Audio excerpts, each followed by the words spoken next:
Il existe des vérités qui ne trouvent pas d'écho paisible dans notre cœur. Elles nous heurtent, nous dérangent, provoquent en nous une sorte de rébellion silencieuse. Ce ne sont pas des vérités criées pour blesser, mais des vérités murmurées depuis des siècles, trop limpides, trop simples, pour être acceptées sans résistance. Leur clarté fait peur, car elle dissipe les brumes que nous avons tissées autour de nous. Ce qui nous dérange, ce n'est pas la vérité en elle-même, mais ce qu'elle nous oblige à voir en nous, nos illusions, nos attachements, nos peurs enfouies. Ces vérités viennent bousculer l'identité que nous avons construite avec tant d'efforts, cette image fragile que nous appelons moi. Et pourtant, c'est justement dans ce tremblement intérieur que commence le chemin vers la liberté. Le Bouddha n'est pas venu flatter nos certitudes, il est venu nous éveiller. Et l'éveil commence là où meurt la complaisance. Lorsque nous osons regarder en face ce que nous avons toujours évité, une fissure s'ouvre dans le mur de nos conditionnements. Et par cette fissure, entre une lumière nouvelle. L'ego n'est pas un ennemi, mais un mécanisme. Il cherche à préserver ce qu'il connaît, à maintenir une cohérence dans l'histoire qu'il raconte. Ainsi, lorsque la réalité contredit cette histoire, l'ego se cabre. Il rejette ce qui le menace, même si cette menace est en fait une bénédiction déguisée. Ce refus n'est pas toujours conscient. Il se manifeste subtilement, par des jugements rapides, des distractions, des justifications. L'ego ne veut pas voir que tout change, que rien ne lui appartient vraiment. Il redoute l'impermanence comme un enfant redoute l'obscurité, non parce qu'elle est dangereuse, mais parce qu'elle est inconnue. Et pourtant, la vérité bouddhiste nous invite justement à transcender cet ego, non en le détruisant, mais en voyant à travers lui, à comprendre que nous ne sommes pas cette voix qui commente tout, mais l'espace silencieux dans lequel cette voix résonne. Lorsque cette compréhension s'installe, un grand calme naît. L'ego perd de sa force, et la réalité peut enfin être accueillie telle qu'elle est. Il n'y a rien à quoi se raccrocher. Voilà peut-être la vérité la plus inconfortable et la plus libératrice. Tout change, tout passe, tout ce que nous aimons, tout ce que nous détestons, tout ce que nous pensons être. Rien ne dure, rien n'est fixe. Cette vérité, appelée Anicca dans la tradition bouddhiste, est au cœur de l'enseignement. Et pourtant, combien de temps passons-nous à essayer de figer les choses, à vouloir que les moments heureux ne finissent jamais, que les êtres que nous aimons restent, que notre jeunesse perdure, que nos certitudes tiennent bon. Nous construisons des châteaux de sable au bord d'un océan que nous refusons de voir. Mais ce n'est pas la mer qui est cruelle, c'est notre attachement à la forme du château qui nous fait souffrir. En comprenant que la nature de toute chose est impermanente, nous cessons de lutter contre le flux de la vie. Nous apprenons à danser avec lui. Et dans cette danse, nous découvrons une paix que rien ne peut éroder. L'impermanence n'est pas une malédiction, mais un miroir. Elle nous rappelle que la beauté réside justement dans le passage, que la vie tire sa valeur de sa fragilité. Un coucher de soleil ne serait pas aussi précieux s'il durait pour toujours. Une fleur ne serait pas aussi émouvante si elle ne fanait jamais. Accepter que rien ne dure, ce n'est pas sombrer dans la résignation. C'est au contraire embrasser la vie pleinement, avec les bras ouverts. C'est savourer chaque instant, non parce qu'il durera, mais parce qu'il ne reviendra jamais de la même façon. L'impermanence donne au présent son éclat, à la gratitude sa profondeur. Dans cette perspective, la perte cesse d'être un drame total. Elle devient une transition naturelle, une invitation à nous renouveler. Le Bouddha nous enseigne à voir dans chaque fin le germe d'un commencement, et dans chaque commencement, la promesse d'un autre enseignement. La souffrance naît du décalage entre la réalité fluide et notre désir de fixité. Nous voulons que les choses durent, que les relations restent telles qu'elles sont, que les émotions agréables ne nous quittent jamais. Ce désir, pourtant si humain, est la racine même de notre mal-être. En voulant figer le monde, nous le travestissons. Nous refusons qu'il soit ce qu'il est. Nous tentons de le plier à nos attentes, et lorsque celles-ci sont inévitablement déçues, la douleur surgit. Non parce que la vie est cruelle, mais parce que nous l'avons aimée sous condition. Le bouddhisme nous invite à aimer sans condition, à vivre sans attente rigide, à accueillir ce qui est. Cela demande du courage, le courage de laisser les choses passer, le courage de rester présent, même quand tout change. Mais dans ce lâcher-prise naît une douceur insoupçonnée, une liberté qui ne dépend plus de rien, une joie qui ne craint plus de perdre. L'attachement naît souvent là où l'amour semble le plus pur. Il s'infiltre doucement, sans bruit, mêlé à nos élans de tendresse, à nos espoirs, à nos désirs de lien. Mais peu à peu, il transforme ce qui était fluide en quelque chose de rigide. Ce que nous aimions librement, nous voulons désormais le posséder. Et ce glissement subtil devient la source d'un profond mal-être. Le Bouddha a enseigné que l'attachement est l'origine de la souffrance, non pas parce qu'il est mauvais en soi, mais parce qu'il crée une dépendance émotionnelle à ce qui, par nature, est éphémère. Nous nous accrochons à des personnes, à des objets, à des idées, croyant y trouver sécurité et permanence. Mais tôt ou tard, ces choses changent, nous échappent, et la douleur surgit. Reconnaître l'attachement, c'est commencer à s'en libérer. Ce n'est pas cesser d'aimer, c'est aimer autrement. Aimer sans s'agripper, aimer sans condition. C'est laisser les choses venir et partir, avec gratitude et non avec peur. C'est cette transformation du cœur qui ouvre la voie à une paix véritable. Il est naturel de vouloir garder près de nous ceux que nous aimons. Mais parfois, cet amour devient une cage. Nous voulons contrôler, retenir, diriger. L'autre cesse d'être libre dans notre regard. Il devient une source d'attente, d'exigence, de peur. Et c'est là que l'amour, au lieu de libérer, commence à blesser. L'attachement dans les relations se manifeste par la peur de perdre, la jalousie, l'obsession. Nous confondons amour et possession. Mais aimer véritablement, c'est souhaiter le bonheur de l'autre, même si ce bonheur ne nous inclut pas. C'est permettre à l'autre d'être qui il est, sans vouloir le changer pour apaiser nos propres insécurités. Lorsque nous nous libérons de cette forme d'attachement, nos relations se purifient. Elles deviennent des espaces de croissance mutuelle, d'écoute sincère, de respect profond. L'amour devient alors un chemin d'éveil, et non une source de souffrance. Il devient offrande, et non demande. L'une des plus grandes illusions que nous entretenons est celle du contrôle. Nous pensons pouvoir tout prévoir, tout maîtriser, tout sécuriser. Cela nous donne l'impression de force, de stabilité. Mais cette illusion, aussi rassurante soit-elle, est une prison invisible. La réalité est mouvante, indomptable. Nos projets, nos relations, notre propre corps, rien n'échappe au changement. Tenter de tout contrôler, c'est vivre en tension constante, c'est se battre contre le courant naturel de la vie. C'est une lutte épuisante, sans victoire possible. Le bouddhisme nous invite à renoncer au contrôle comme mode de vie, non pas pour sombrer dans le chaos, mais pour nous ouvrir à une autre forme d'intelligence, celle de l'acceptation consciente. Lorsqu'on cesse de vouloir contrôler, on découvre une vérité apaisante. La vie se déploie avec plus de sagesse qu'on ne le croit, si on sait l'écouter. L'incertitude fait peur. Elle nous place face à l'inconnu, là où aucune carte ne nous guide, aucun plan ne nous rassure. Mais c'est justement dans cette absence de garantie que réside une grande opportunité, celle de nous éveiller à la vie telle qu'elle est et non telle que nous la voudrions. Accepter l'incertitude, ce n'est pas devenir passif, c'est choisir de vivre sans s'agripper à des illusions de sécurité. C'est développer la confiance, non pas dans le futur, mais dans notre capacité à traverser ce qui vient. C'est cultiver une présence ouverte, souple, réceptive. Plus nous résistons à l'incertitude, plus elle nous oppresse. Mais plus nous l'accueillons, plus elle devient un terrain fertile pour notre croissance intérieure. Elle nous apprend l'humilité, la patience, la foi. Elle nous enseigne que chaque instant est une première fois et qu'il n'y a pas d'autre voie vers la liberté que celle du cœur qui s'ouvre, même dans le flou. Il y a en nous une part qui dit non. Non à la perte, non au changement, non à la vérité qui dérange. Cette résistance intérieure n'est pas un défaut, c'est une réaction de protection. Elle naît de blessures anciennes, de peurs profondes, de conditionnements enracinés. Elle veut nous éviter la douleur, mais finit par nous y enfermer. Ce non prend 1000 formes.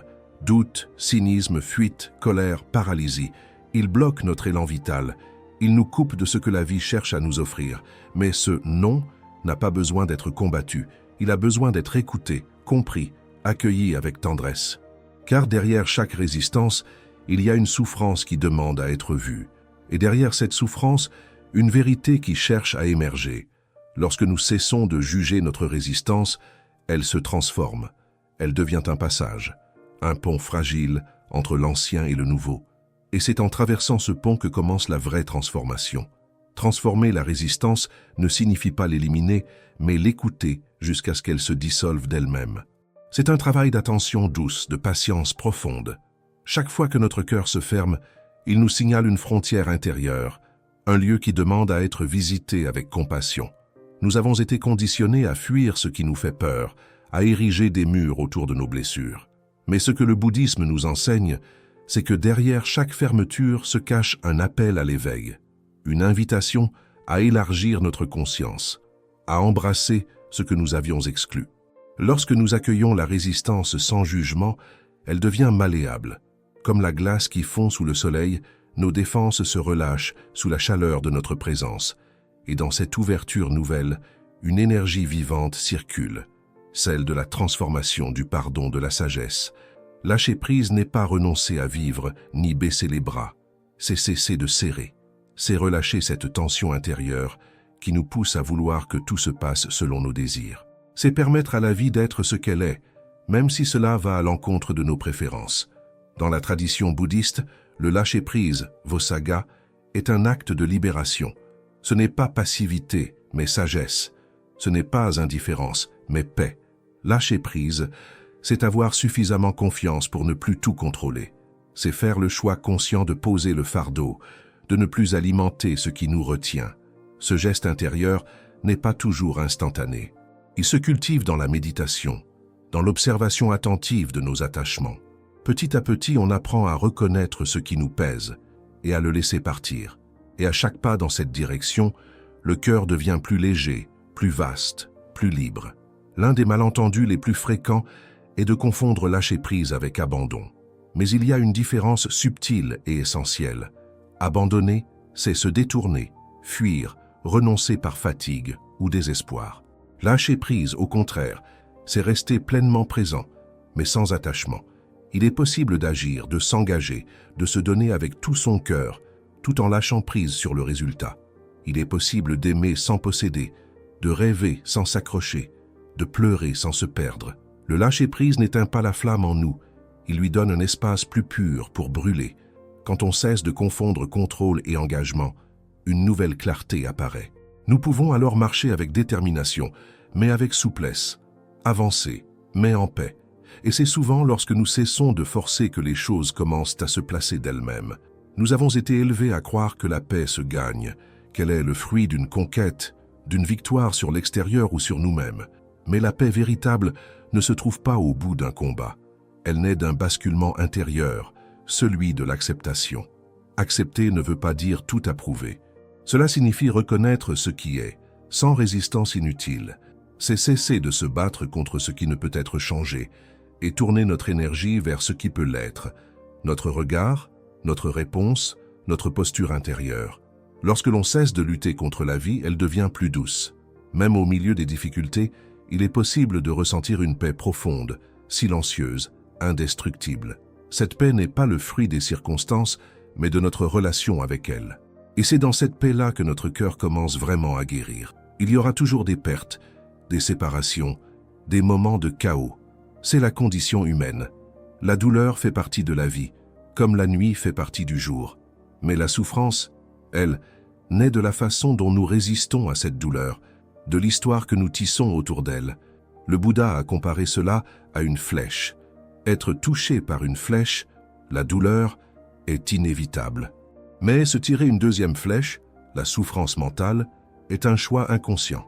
Cette deuxième flèche, ce sont nos pensées, nos rejets, nos refus de ce qui est.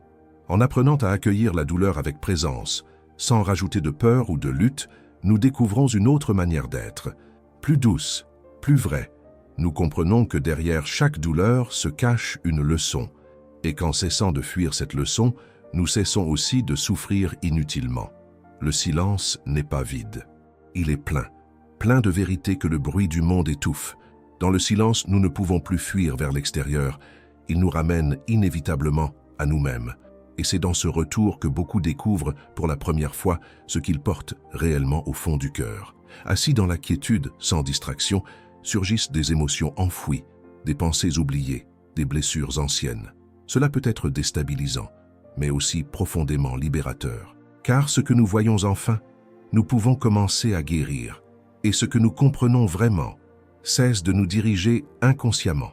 Le silence n'est pas un refuge passif, c'est un espace actif d'observation, de guérison et d'éveil. Il nous montre que notre véritable nature n'est pas ce tumulte de pensées passagères, mais cette conscience vaste, tranquille, toujours présente. Dans le silence, nous retrouvons l'essence de ce que nous sommes, un être de paix. Nous passons nos vies à courir après le futur ou à ruminer le passé. Pourtant, tout ce que nous avons jamais eu, c'est cet instant, ce souffle, cette sensation, ce moment unique, fragile, précieux. Le présent est la seule réalité vivante. Tout le reste n'est que mémoire ou projection. Le bouddhisme insiste avec douceur. Revenez ici, revenez maintenant.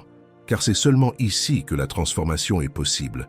C'est dans ce présent, aussi simple soit-il, que naît la paix, que se vit la liberté, que s'enracine la joie. Vivre dans le présent, ce n'est pas oublier le passé ou négliger l'avenir. C'est les replacer dans leur juste perspective. Quand on habite vraiment le présent, les choses ordinaires deviennent extraordinaires. Un sourire, un rayon de lumière, le goût d'un fruit, la chaleur d'une main.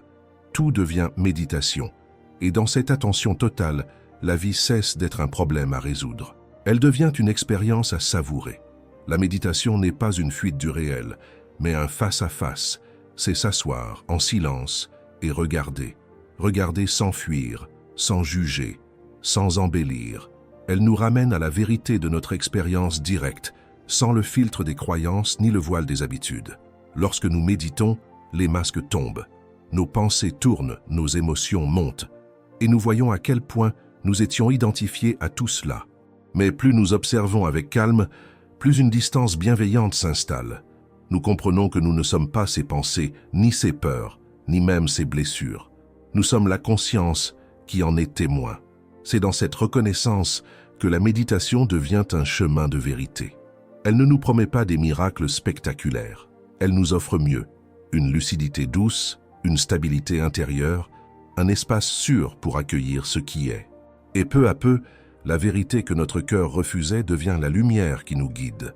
Nous croyons souvent que la liberté consiste à accumuler plus de choix, plus de confort, plus de contrôle. Mais le bouddhisme nous montre un paradoxe déroutant. C'est en perdant que nous devenons libres, en perdant nos illusions, nos attachements, nos identités rigides. Chaque perte douloureuse, une relation, un projet, un rêve, est aussi une ouverture. Elle nous dénude, oui, mais elle nous révèle aussi. Ce que nous pensions indispensable tombe, et pourtant nous continuons. Nous respirons, nous sommes toujours là, et parfois plus vivants qu'avant. La liberté n'est pas l'absence de limites, mais l'absence de chaînes intérieures. Elle vient quand nous cessons d'avoir peur de perdre, quand nous réalisons que ce que nous sommes ne peut pas être détruit. C'est une paix vaste, profonde, inaliénable, et elle commence toujours là où quelque chose en nous accepte de lâcher prise. Il y a des moments dans la vie où tout semble s'effondrer. Les repères disparaissent, les certitudes se brisent, le sol se dérobe sous nos pieds. Et pourtant, c'est souvent là, dans ce vide inattendu, que surgit une force nouvelle, une clarté que rien ne pouvait auparavant révéler. Le bouddhisme nous enseigne à ne pas fuir ces instants de crise, à les regarder droit dans les yeux, car ils portent en eux la possibilité d'un renouveau profond. Ce qui s'écroule, ce n'est jamais l'essentiel. Ce sont nos constructions mentales, nos projections, nos attachements. Ce qui demeure, c'est ce que nous avons toujours été, cette présence nue, indestructible. Quand tout s'écroule, tout commence, non pas à l'extérieur, mais en nous. C'est là que naissent les vraies questions, les vraies compréhensions. C'est là que notre chemin spirituel cesse d'être théorique pour devenir vécu. Et c'est là, paradoxalement, que la paix commence à s'installer. Une paix née du dépouillement, de l'authenticité, de l'éveil. Il y a, en chacun de nous, une part silencieuse qui sait. Elle ne s'appuie pas sur des raisonnements compliqués, ni sur des preuves extérieures. Elle ressent, elle pressent, elle murmure. Et souvent, ce qu'elle dit est d'une vérité bouleversante, mais difficile à accepter. Ton cœur sait ce qu'il doit laisser partir. Il sait ce qui ne résonne plus, ce qui t'alourdit, ce qui t'éloigne de toi-même. Mais écouter cette voix, c'est risquer de tout changer. C'est affronter l'inconfort, traverser l'inconnu, faire tomber des murs. Alors, par peur, on la réduit au silence. On fait semblant de ne pas entendre. Mais plus on repousse cette voix, plus elle insiste. Non pour nous punir, mais pour nous rappeler notre vérité la plus intime. Le chemin ne commence pas avec une certitude mentale, mais avec un frisson du cœur. Oser écouter, même tremblant, c'est déjà commencer à se libérer. Nous cherchons des vérités qui nous rassurent, des phrases apaisantes, des croyances douces, des promesses de bonheur sans effort. Mais la vérité, la vraie, ne vient pas flatter notre ego. Elle vient le dépouiller. Elle nous secoue pour nous éveiller. Elle n'est pas confortable parce qu'elle met en lumière nos peurs, nos attachements, nos illusions. Elle dérange, car elle nous pousse à changer.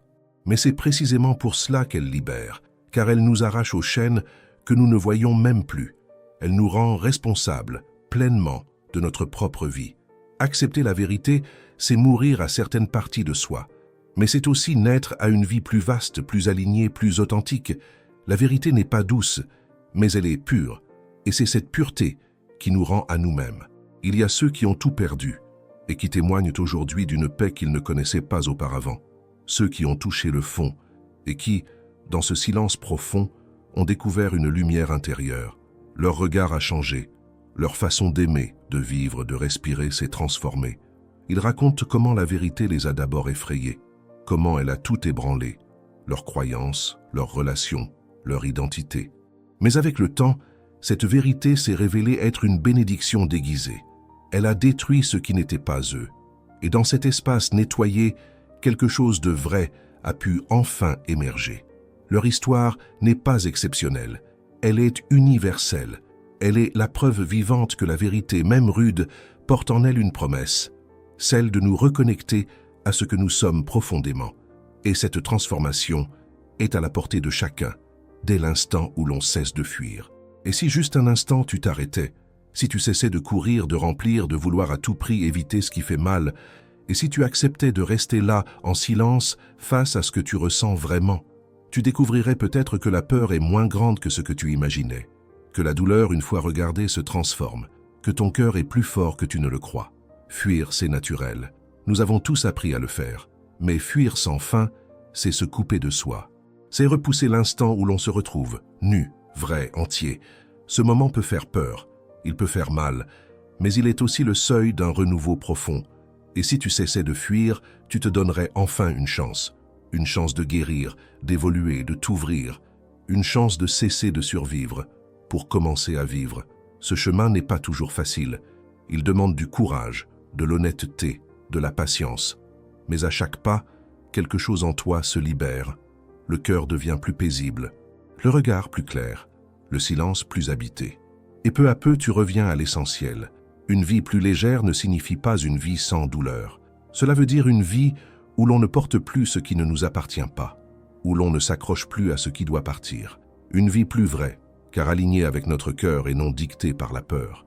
Une vie plus libre, parce qu'elle ne dépend plus de l'extérieur pour être paisible à l'intérieur. Et peut-être qu'un jour, en te retournant, tu réaliseras que la vérité que ton cœur refusait était celle qui, depuis toujours, cherchait à te sauver.